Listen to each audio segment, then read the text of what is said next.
Manolotra ny arahaba ho antsika rehetra any atokantrano any mpanaraka tsy tapaka ny meteo.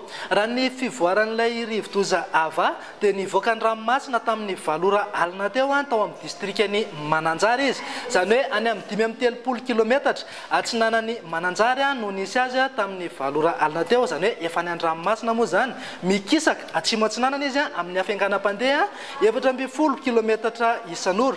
Ny rivotra entiny kosa dia manodidina eo amin'ny 520 kilometatra isan'ora. Ary tafiakatra amin'ny 20 kilometatra isan'ora ny tafiotra miaraka aminy. Amin'izy any an-dranomasina izay dia mbola ina ny mety hitombony ery indray. Raha hitantsika amin'ny sary azo avy amin'ny zanabolana izao ihany koa dia mbola mitoetra eto amin'ny faritra maro eto Madagascar ilay andian-drahona niaraka taminy. Izy io no mitondra rotsakorana sy tafio-drivotra na rivotra amin'ny faritra maro.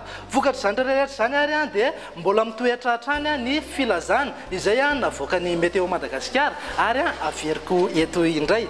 Filazana miloko mena na filazana loza amin'ny tatao ho an'ireto ny distrika sy faritra ireto dia ny distrikany Marolambo, Manoro ary ny faritry Vatovavy fitovinany iray manontolo.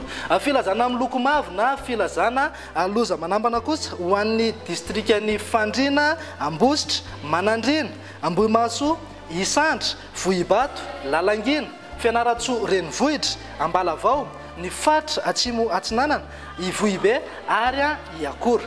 Filazana miloko maitso na filazana loza fanairana ho an'ny faritra Androy sy Anosy. Filazana miloko manga kosa na filazana fa mila mailo hatrany aoriny ny fandalovan'ny rivo-doza ho an'ireto faritra ireto.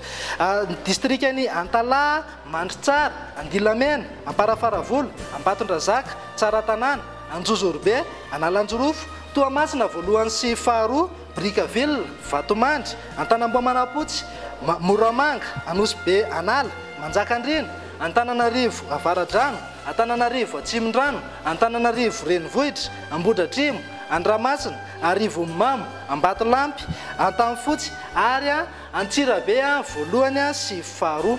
Ny mpampiasa ny ranomasina any amin'ny morontsiraka atsinanan'ny Ray Manontolo sy any amin'ny morontsiraka avaratra andrefan'ny Madagascar dia entanina hatrany mba tsy handrika na ampiasa ny ranomasina mandra-pahalasany io rivo-doza io. Dia izay indray aloha no afaka natolotra avy aty amin'ny METEO Madagascar fa misaotra anao nanaraka anay hatramin'ny farany. Manome fotoana anao ho amin'ny rehefa avy eo indray. Veloma tompoko.